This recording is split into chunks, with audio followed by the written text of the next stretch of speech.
Nate, obviously, but I have a PhD, but it's in non-destructive evaluation. So kind of all of Nate's accolades are similar to mine, except on the NDE side. About 20 years experience, been with BDI for 8 years. I'm on the TRB standing committee for bridge preservation, and I also chair the American Society of Non-Destructive Testing Infrastructure Committee. Okay, we'll take it this. So thanks again. This is the presentation. Perfect. Thanks for having us. I run our BDI's office in Horsham. I usually just refer to it as Philly, but since this is a local crowd for us, we're in Horsham. Our headquarters are actually here where I'm sitting right now, and that's why I was able to bring Shane with me, just north of Denver, Colorado. But we've had an office there in Horsham for the past 5 years, supporting consultants, owners, certainly around the country and all over the world. I wanted to present a few case studies today. BDI has a statewide on-call contract with the Virginia Department of Transportation to provide services related to testing, monitoring, non-destructive evaluation. And so we had a few pretty interesting applications just to demonstrate some of the potential use cases for a lot of these different types of technologies. Just thought it would be a good topic, certainly for learning of just becoming a bit more aware of some of the tools and technologies that are out there to help a variety of different infrastructure. So we'll be going over 4. I added 1 application, even though the bullet there says 3. I guess it's not lying because I say 3 concrete projects and the last one is steel.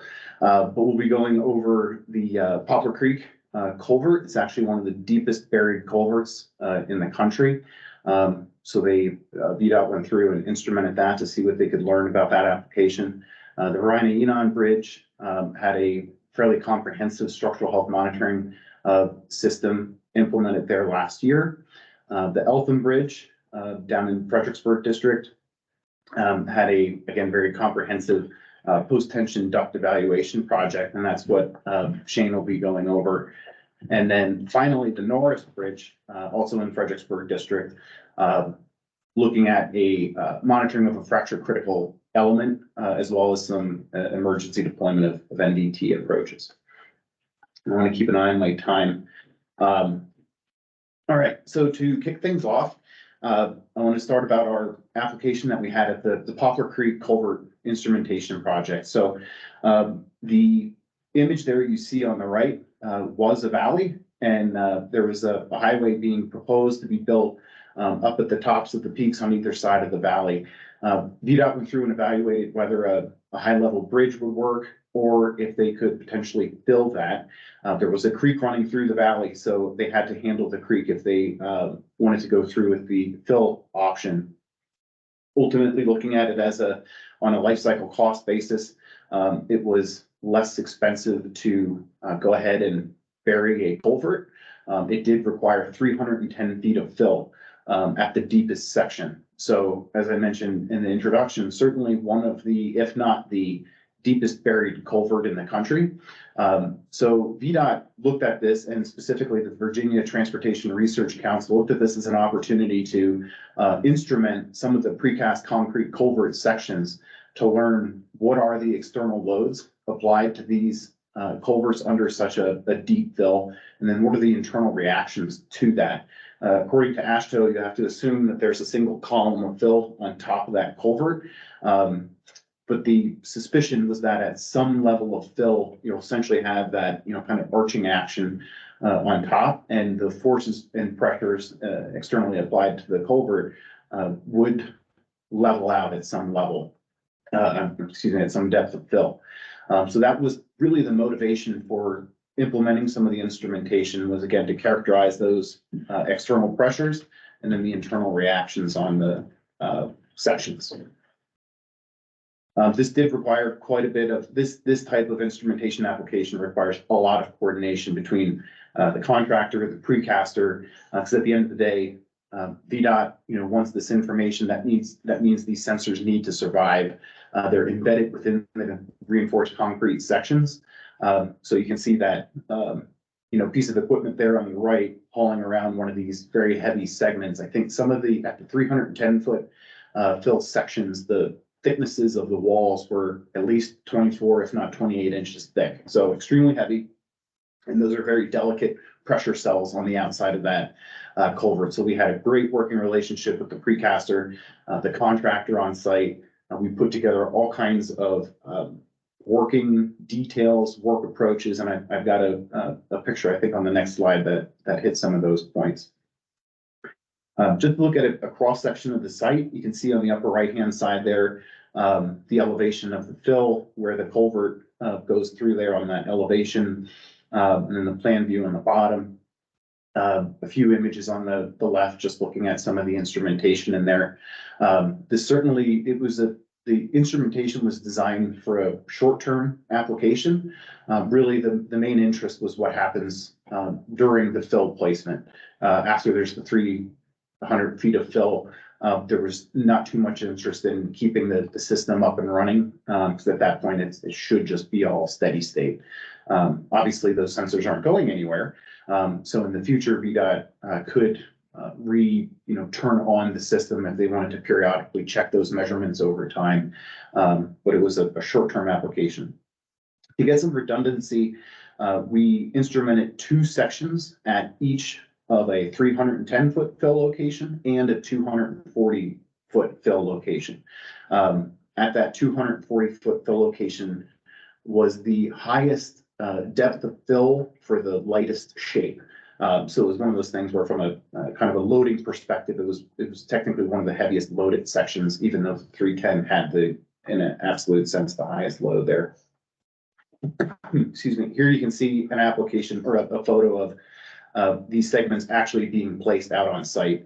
You can see some sand and fine loose materials there on the bottom. This is where we got to work very carefully with the contractor. There are those same pressure cells that you can see, kind of the pancake looking instruments on the face there on the bottom.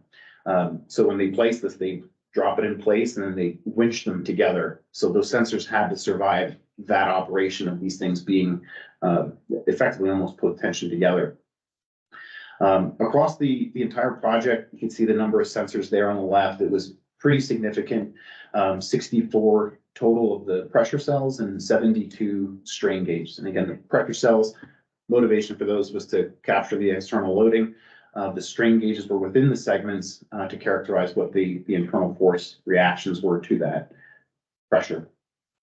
These are some photos of the fill operation. It started in October of 21, and it did just recently complete. They hit the max fill just a few months ago.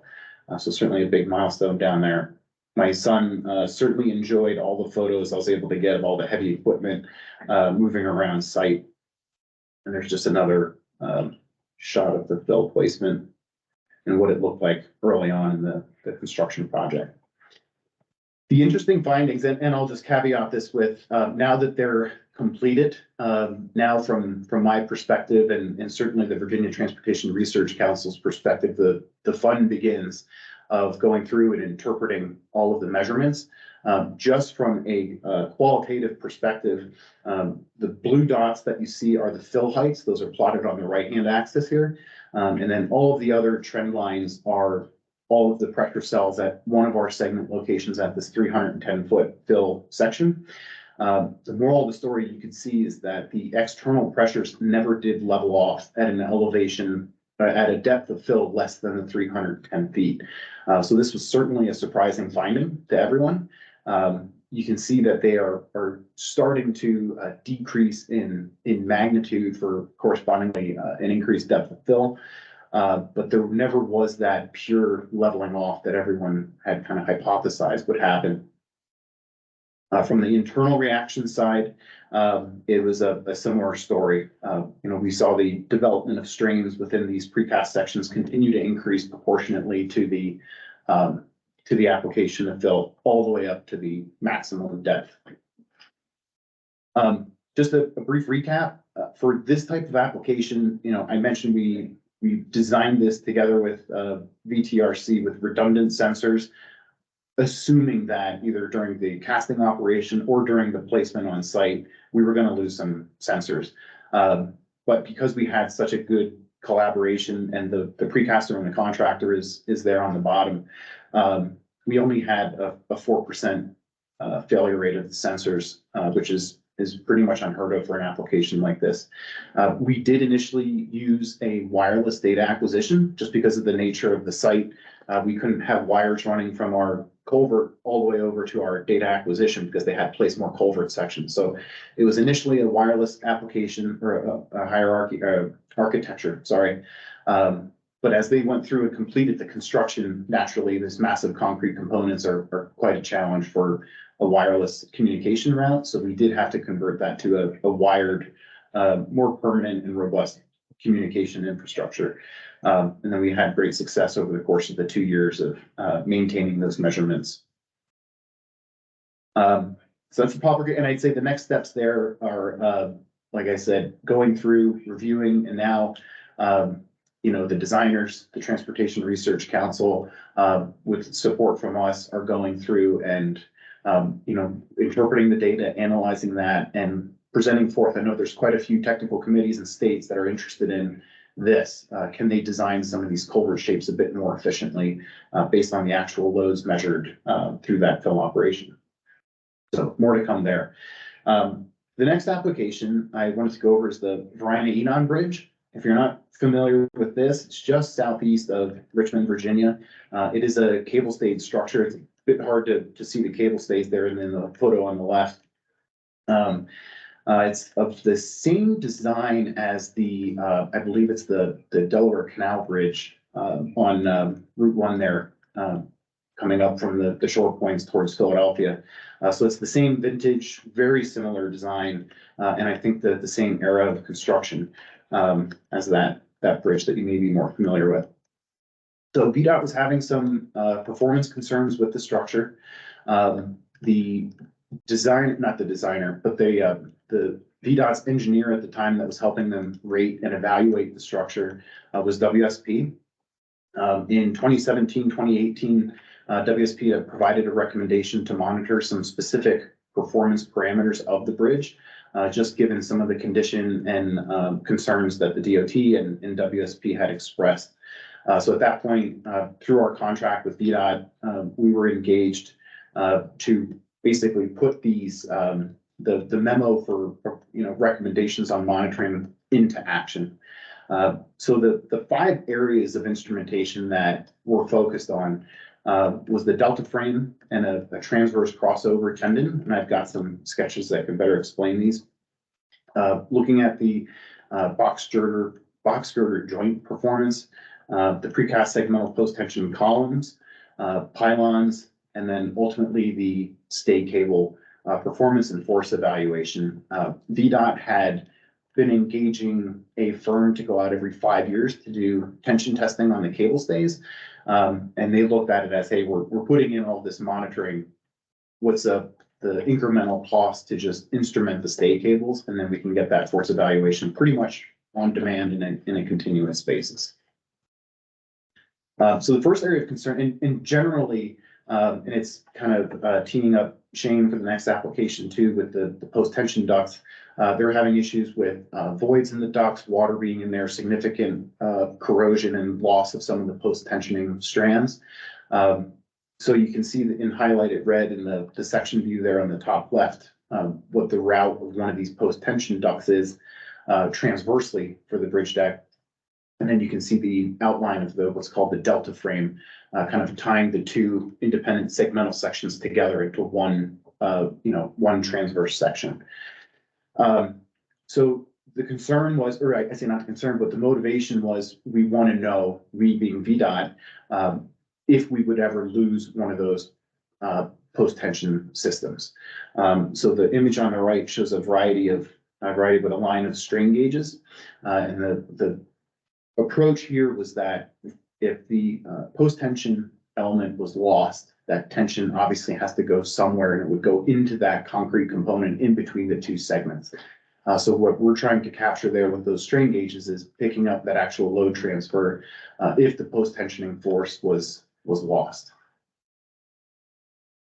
Similarly, the box girders, they also had, some targeted monitoring efforts around the joints of the segment to segment, but then also joints of a unit to unit.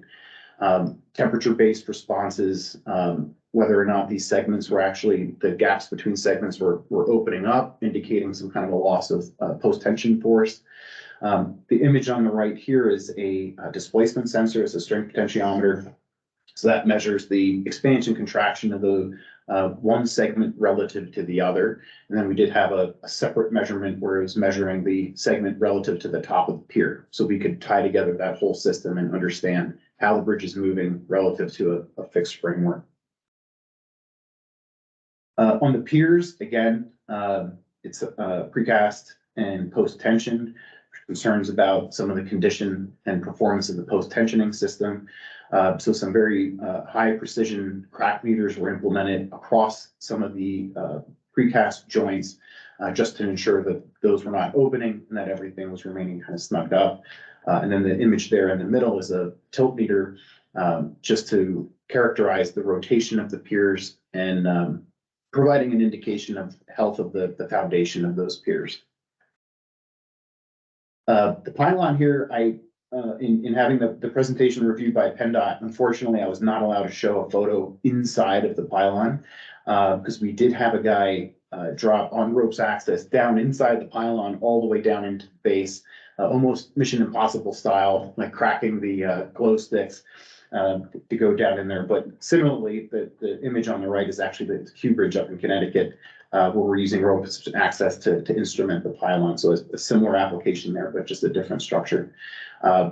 So that the performance of the pylon was characterized through tilt meters, 6 of them measuring the rotation of that along the height from near the foundation all the way up through the top of the pylon.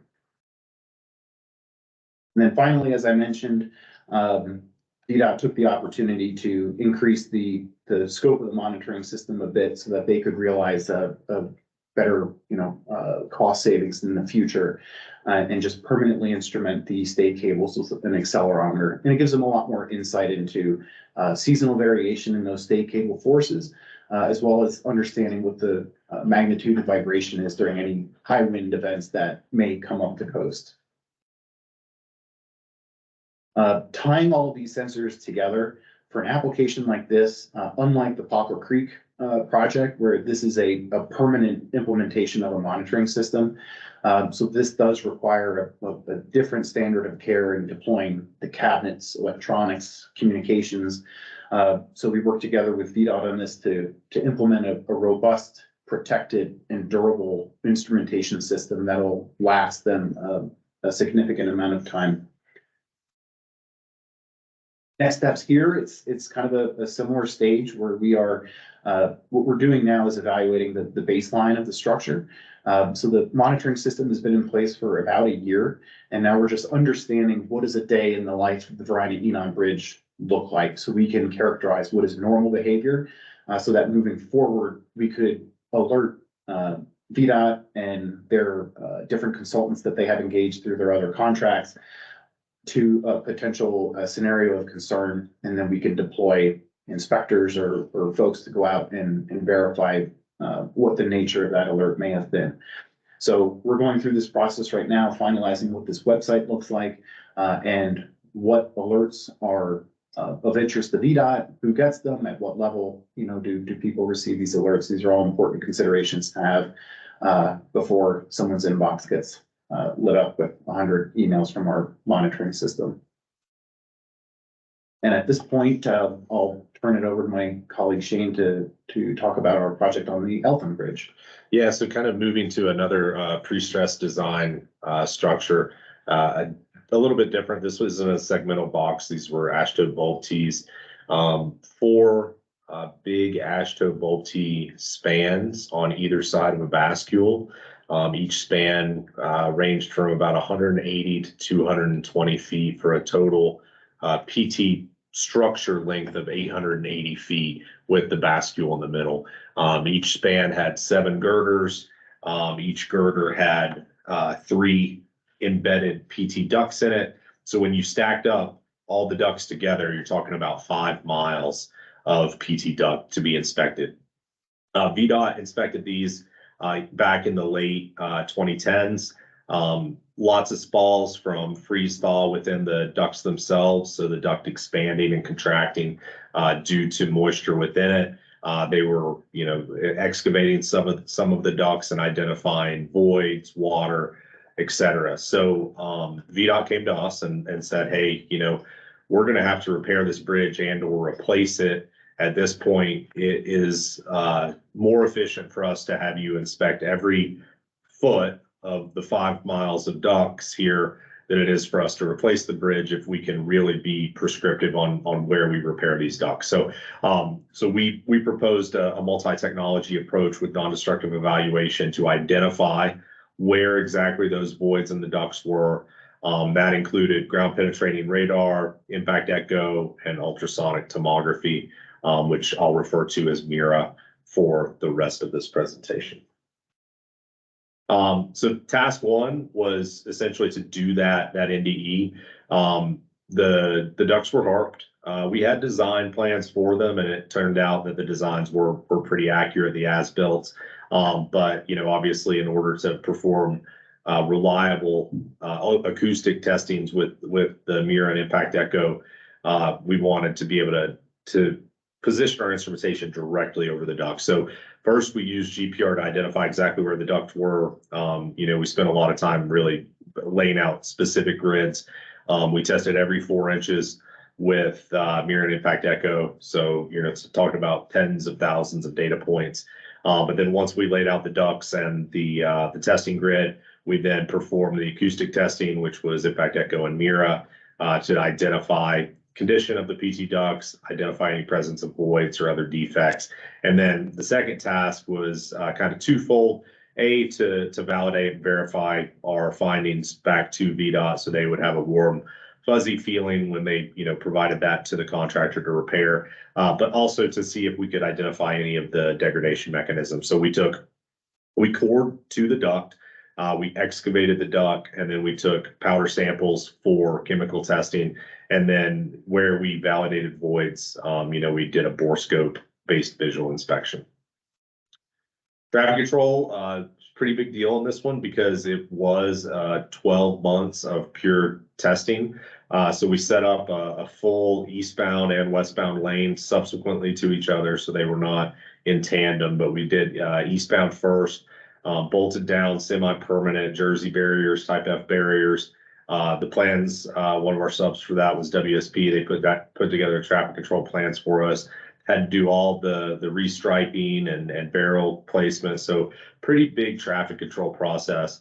But that allowed us to essentially have 2 35-foot hydro platforms inside the barrier closure at all times. You can see there in the lower right-hand corner, these guys are there nonstop on a U-bit. So really allowed us to do continuous work because it was a lot of work, pretty much nonstop. That multi-technology approach, like I said, essentially we used continuous wave step frequency GPR so that we're able to very clearly identify the PT ducts behind the standard reinforcing. And like I said, once we had those in place, we laid out a grid for the proper, not just the proper testing, but also reporting. When you're talking about tens of thousands of data points, very, very pristine notes had to be taken to this is where I tested this MIRA data set. This is this impact echo data set. How do they overlay and how is that reported? And then following up on the GPR and the grid layout, you can see the grid layout there every 4 inches went through with both impact echo and MIRA to identify where those voids, soft grouts were. And then from that data, getting into impact echo, sorry, skipped a process here. Getting into how impact echo data works, essentially we're making a single impact. That impact is reflecting through the concrete material. If you look kind of to the right of the figure, if you have an intact piece of concrete, the wave's just going to travel to the back wall and back. You get a frequency response from that. If you have any type of void, which also includes a void within a PT duct or maybe soft grout within a PT duct, you either get a reflection from that void or the wave has to kind of travel around it. So you get a different type of response, either a lower frequency or a longer travel time that correlates to some type of degradation. Alternatively, Mira, now we're not just looking at a single impact, we're looking at multiple impacts. So you can see all of these different dots on the bottom of this device. Each one of those is a shear coupled dry point contact transducer. Essentially what we're doing here is one of those transducers wiggles, lack of better terms. It creates a shear wave that goes into the concrete itself, and then the rest of the transducers listen. So if you're familiar at all with phased array for steel testing, this is essentially phased array for concrete testing. So from that, we're able to create a tomographic image, very similar to what you would get if you were doing some type of sonar of your chest, or a female getting some type of ultrasound during pregnancy. So if you look at, go ahead and click next. If you look at them kind of combined, the difference here is that Impact Echo, we're getting a single test point. We're worried more about, is there a pure void, or is there some kind of disconnect between the PT duct and the surrounding concrete that may have been caused by expansion and contraction from that freeze thaw, so the waves having to travel around the duct, versus with Mira, we're kind of taking more of an ultrasound type image and really imaging what's going on there. And so taking both of those data sets provides very useful data. And then we use a statistical process to identify where we want to validate and verify that information. Keep going on just a little bit here. So keep clicking so I can just keep talking. So essentially, we don't want to just look at the amplitude reflection from Mira. So like I said, it's a lot of data. As these waves are moving through the material itself, if they're reflecting off a pure void, it's actually a different polarization of the wave than it is if it's reflecting off water or soft grout or something like that. So originally, we just looked at what we would call an amplitude reflection, which is kind of the top left figure. As we started identifying, hey, soft grout and water and air, obviously those are all different levels of degradation within the duct. We started to refine the analysis a lot more and looking at these different phases of the response. And so between the Impact Echo, the amplitude reflection of Mira, and the phased approach with Mira data, we can really hone in and identify where we want to recommend areas for repair. It's stuck. There we go.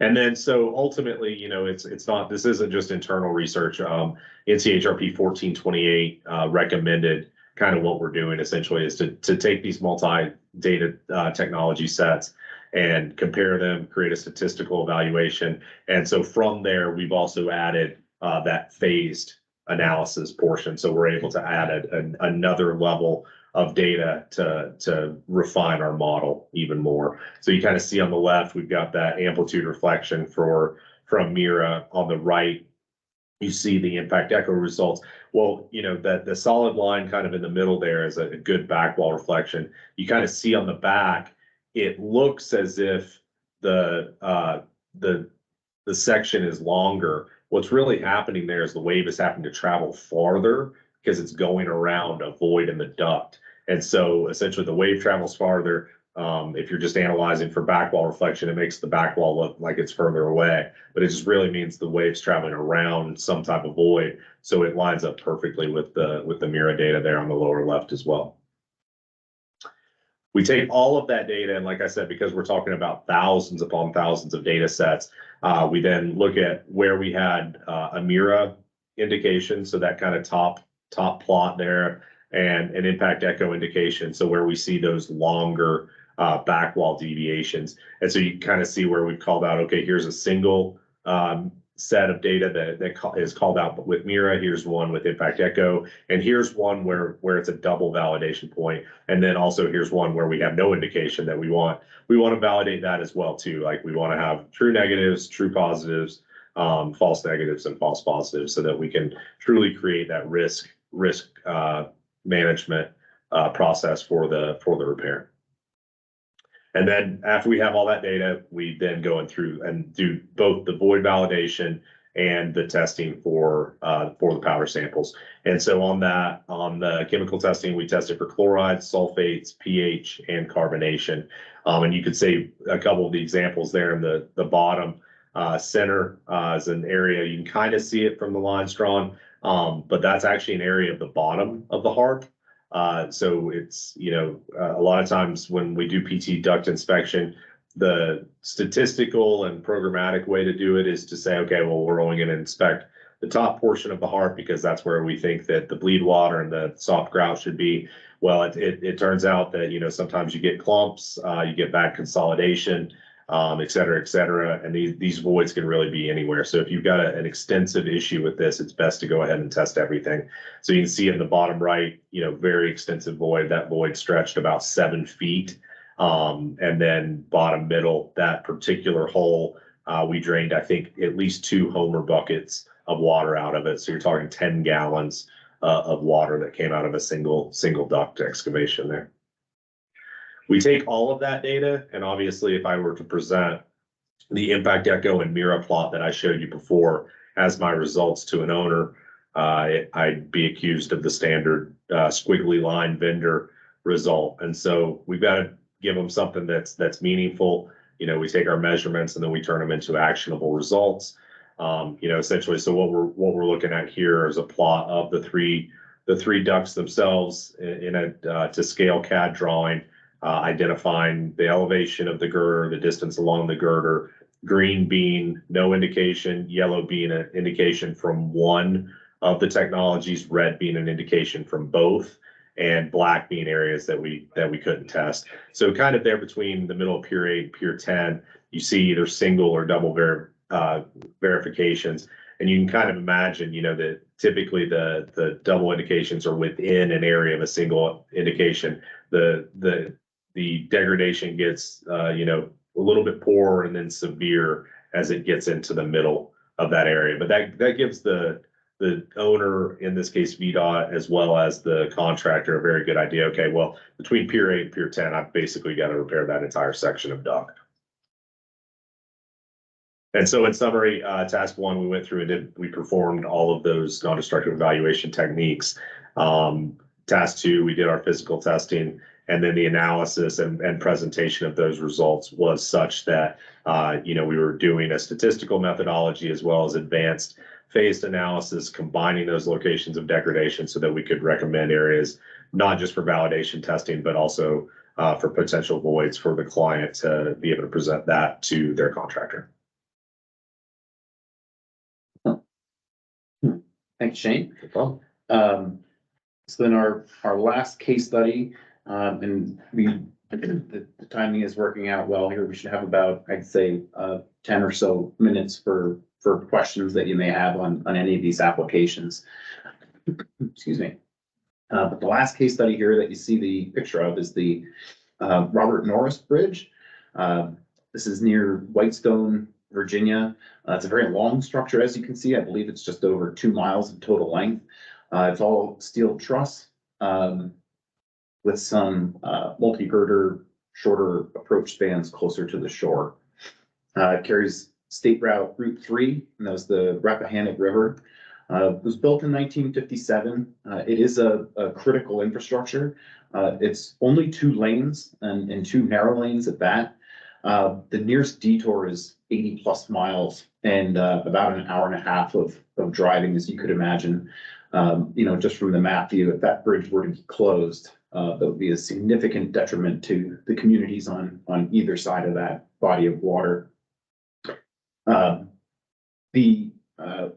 say that the concern about the structure is that it contains many pin connected elements and pin and hanger details. And I'll get into a background a little bit on some of the catchment systems that were put in place. During inspection in 2017, there was concern that was raised about the conditions of the pins. I think the inspectors had noted some audible noises. occurring when they were out on the structure.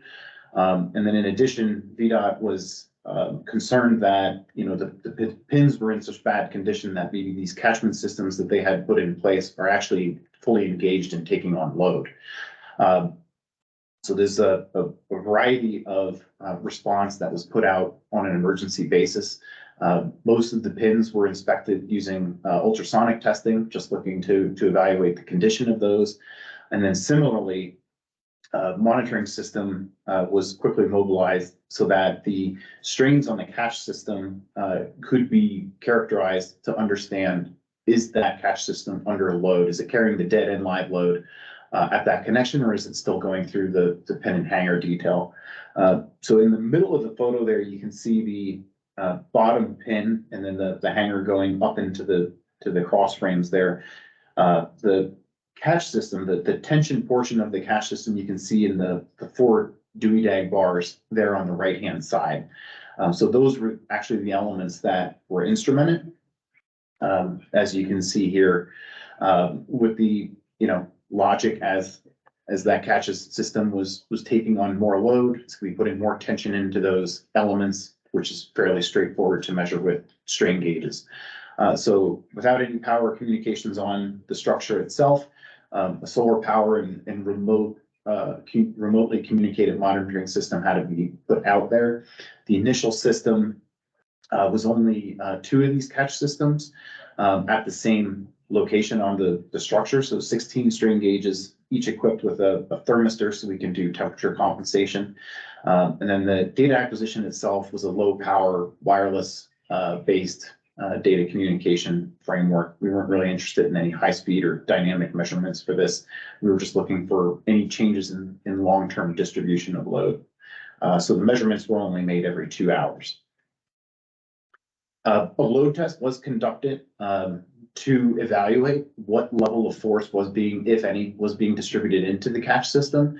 And you can see there on the plot on the right that the bars were taking about a kip of force apiece.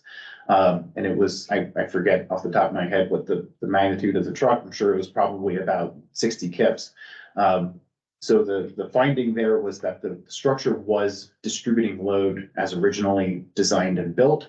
The fact that the catch system was taking on any load was just likely due to the nature that everything was kind of buttoned up and snug tight, and it was just carrying a small portion of the total load.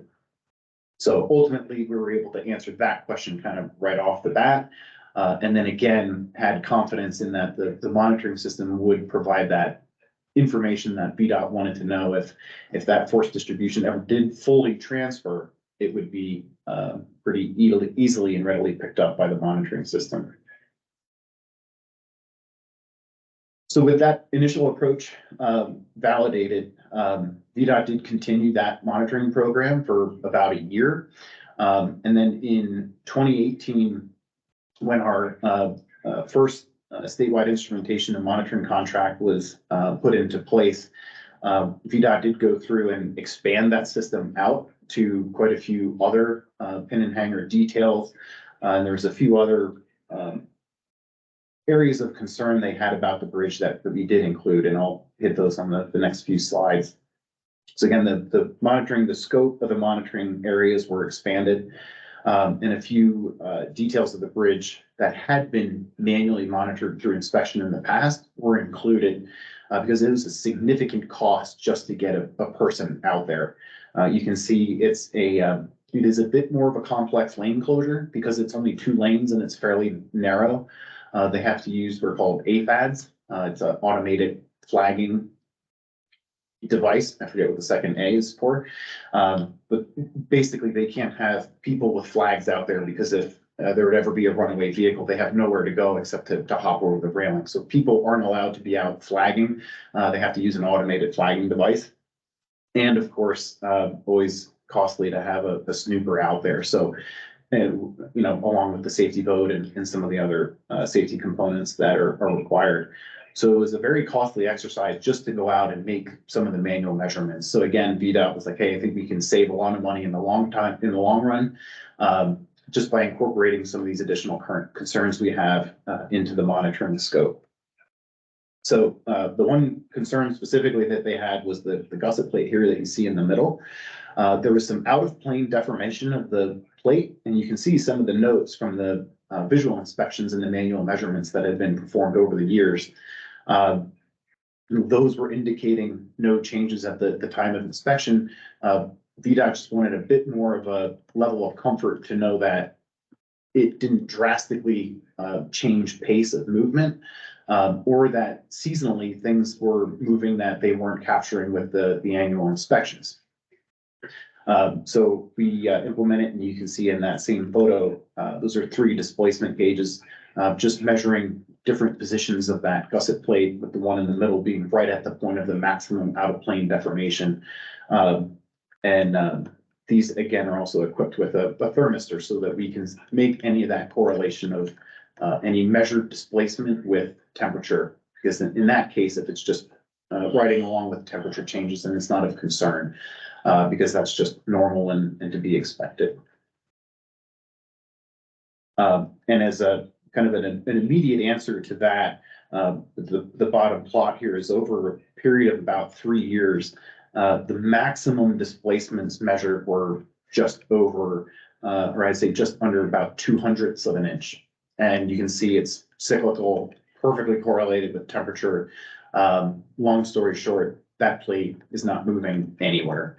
So VDOT was able to deprioritize that repair into until they could bundle it up with a contract that was a bit more comprehensive. They didn't have to deploy a contractor just to address that plate. They could put it on the list, accumulate enough work, and then have a larger construction contract let those points. The strain gauges, and if you've ever done any load testing or instrumentation in college or anything like that, or out on a structure for a real application, strain is always a much more nuanced and more of a complex measurement to understand, especially for long-term monitoring. And what you're seeing here, while it looks like it's almost very noisy, again, understanding that this plot is over 2 years. So while it looks like those are significant noise bands, if we would zoom into those areas, those are actually daily and seasonal, just cyclical changes of force.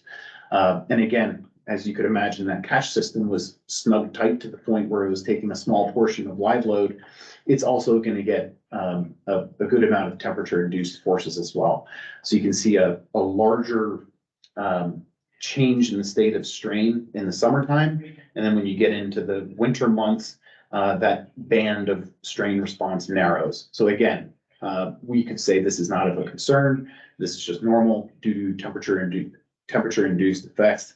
And we do not see any of the significant and permanent shift of a baseline that would indicate there was a load transfer that actually took place. I believe I hit all of those points. Some lessons learned here. I think it's always important to include those just for your awareness and think about applications for any projects that you run into. We did deploy a wireless battery powered data acquisition here on the Norris Bridge. The challenge there was having a very long, linear, and metallic structure. It was quite a challenge for a radio-based communications network. So actually now, VDOT did request that we replace that system with a more traditional wired architecture, because it was resulting in VDOT having to send their staff out to change batteries about every 6 months. And again, given all the costs that I mentioned before, just to get out on the structure, there was not a benefit to keep that system that was out there. They just wanted to replace it, go with a bit more of a cost to have that distributed data acquisition. But again, without that added maintenance cost of having to get all kinds of equipment out there just to change some batteries. And there was an additional challenge too. There used to be a high voltage line cantilevered off the southern side of the structure. That's now been removed. I believe that's all a submarine cable now. So just from a practicality standpoint, it's a lot easier to get around on the bridge, place equipment in a variety of different locations without a hazard of a high power line. From this, just some takeaway points. And these were actually some points that VDOT had put in. You know, the value of the system certainly was well demonstrated just with the initial testing, like I said, having that level of comfort, and they were able to tell that the structure was distributing load with the original pin and hanger system. And having this remote eye on the structure over the 3 years has been very comforting for the district bridge engineer. So that way she doesn't have to find out the hard way that something happened at this very critical bridge. And again, they were able to get some level of comfort with that gusset plate detail that was of concern. And as I understood in speaking with the district recently, that is going to be repaired, I believe, in 2024 as part of a larger construction contract. And we are right now planning on continuing this monitoring at least for a 2-year scope of work, with probable plans to continue it after that. So with that, we have about 8 minutes left in our scheduled window. Certainly appreciate everyone's time. Hopefully there's some questions. If not, you can see the Poplar Creek culvert there on the bottom. We had the unfortunate realization when we came out of the hotel one morning, and that was what our work site looked like. So needless to say, there was no work performed that day due to some rough site conditions. But Shane and my contact information is here if anyone does have any questions not answered here. But otherwise, we're happy to open up the floor. Great, thanks, guys. Yeah, I haven't seen any show up in the chat yet. Very informative presentation. I have a couple questions I can kind of start us off with here. So all the projects that you talked about here are VDOT structures. Are you seeing VDOT increasing their, I guess, their monitoring contracts and systems getting deployed, or is it kind of nationwide that you're seeing this? It is nationwide. And from what we've seen, certainly Virginia and Louisiana have been kind of the pioneers in actually putting together on-call statewide type contracts for these types of services. And now that some of the states are seeing them use those contracts successfully, we're also involved with Federal Highway Administration on both the MDE and the monitoring side. Shane's involved with actually developing procurement guidelines for the states in the use of NDE techniques and technologies on their structures. And similarly, on the testing and monitoring side, BDI is the principal investigator for a project with Federal Highway in putting together structural monitoring web manuals for the states to have a bit more education and understanding of what these things can do, what they can't do, ballpark costs, return on investment guidance. That should be published next year. So with some of these things, again, states communicate pretty well amongst each other. These types of contracts, I think, will increase across different states. And then certainly as Federal Highway puts these different types of guidance and recommendations out for the DOTs, they'll have that level of comfort that they're not kind of stepping over their skis. Yeah, understood. Great. We had a question pop up in the chat. What does MIRA stand for? I think you mentioned it quick, Shane, but maybe if you could repeat what that stands for. No problem. It actually doesn't stand for anything, and I get this question all the time. It's not an acronym. Okay. MIRA means to look in Spanish. Okay. Yeah, so it's ultrasonic shear wave tomography, which I guess would be USWT. But yeah, the guy that developed it is a German colleague of ours, but he also speaks Spanish, and MIRA is to look. I didn't know that myself. So there you go. It's a good one. Everybody always asks what it stands for. Good to know. I have another question, I guess. So when the agencies decide that they want to explore this monitoring option, is that handled, I guess, similar to the way other contracts are handled? Like, do they have to go out to bid and, I guess, proposals sent in and that kind of thing, or do they reach out to you directly usually? Usually, if there's not some type of a contract in place, like what Virginia and Louisiana have, a statewide thing, a mechanism that they can tap into, most of the time we get notified, and our partner firms too. But a lot of time the kind of leading notifications come from bridge inspections. So there's something found, a critical finding, and then from there, it's either we need more understanding of that material testing, better characterization of the condition and understanding of capacity, or it's a performance concern where maybe some targeted monitoring or load testing could help answer those questions. Same things with ratings. VDI was founded 35 years ago on the practice of diagnostic load testing, and PennDOT was actually one of the pooled fund states that participated in a research project that VDI was born out of. Certainly a need to post a bridge on the highway system, that's an immediate red flag. That's not going to get addressed quickly. The DOTs and the owners are interested. Can we have a quicker, more in-depth assessment of the rating of that structure? Contractually, most of those scenarios are usually helping. We'll work with the consultants who are either involved as a designer, an inspector. So we'll work through as a sub-consultant on existing contracts that folks have with the states. Got it.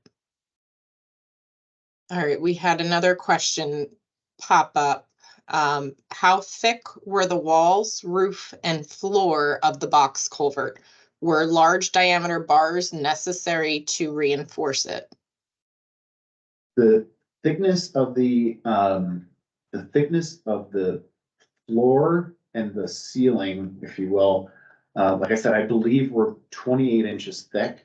I believe the walls were 24 inches thick at the section with the 310 feet of fill. They did reduce the section size in areas of lighter fill.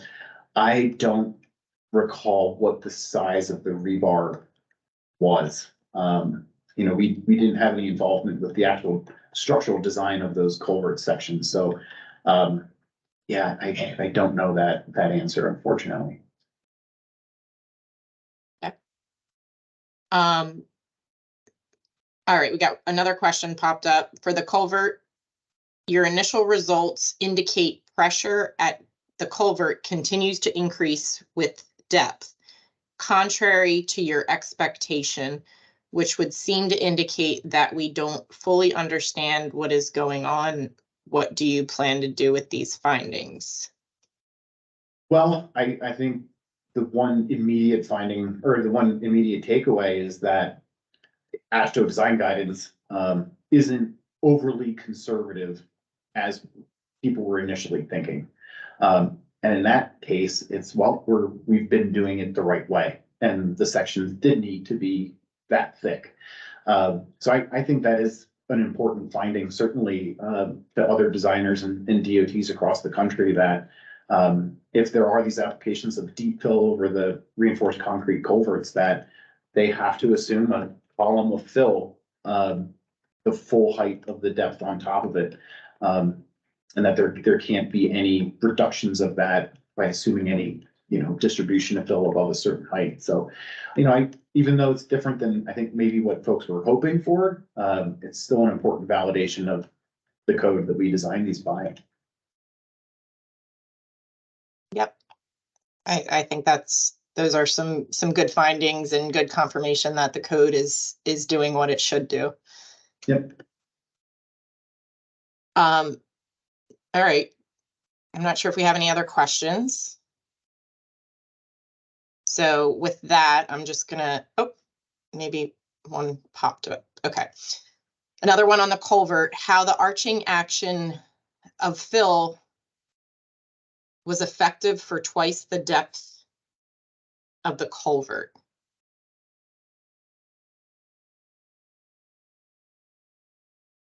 Is it in the, It's in the chat window if you want to just read it, or Rabindra, if you want to speak up and maybe elaborate on your. sorry I'll tell you what, I'll stop sharing. I know I don't like looking at myself in the meetings. How the arching action was effective for twice a day.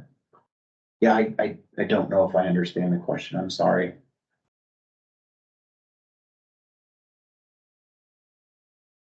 I'll just say maybe as a comment, you know, we're us VTRC and I forget what consultant they've engaged to help with this too. Like I said, it certainly wasn't a linear proportional increase of force and stress with the fill placement. There was a change in slope. So even though it wasn't a complete plateau at a certain height, there was a reduction of force. So typical soil mechanics interaction of the fill. I apologize. I have no expertise in soil mechanics, and I won't pretend to, honestly. So I'll tell you what, if you're interested in this project specifically, especially from that perspective, there is a TRB committee, and I forget the number of it off the top of my head, where I'll probably be presenting in January and a similar update on this project, but with a bit more of the information that VTRC has been doing on the analysis, the structural analysis, and some of the soil mechanics. It is VTRC's geotechnical group that is leading the charge on this. So certainly from the understanding of the soil mechanics side of it, they'll be contributing quite a bit in that committee meeting. Okay, great. And Rabindra, you have our SEI Gmail address and also Nathan's email address that he put up on the screen, which can also be accessed in our recording if you want to try to reach out after the fact and further that question and discussion. Okay, well, given that it's 1:03, I'm just going to take back the screen real quick and just do some closing remarks. So thank you, Nathan and Shane, for a great presentation. This was very informative, some great topics, so we appreciate your time. Just want to note our next technical meeting will be in January, on January 31st. We're hoping to make this an in-person meeting. We've been having some challenges with conflicts for scheduling them for in-person in the evening, but we're aiming to have that one in person, and it's on Dr. McConnell, who won the T.R. Higgins Lecture Award, is going to be presenting on single coat inorganic zinc for bridges. And then also want to just note that our golf outing is scheduled for May 10th next year. So mark your calendars. So thank you everyone for your time and for joining us, and hope you have a great rest of the day. Thanks. Thank you very much. Thank you. Bye.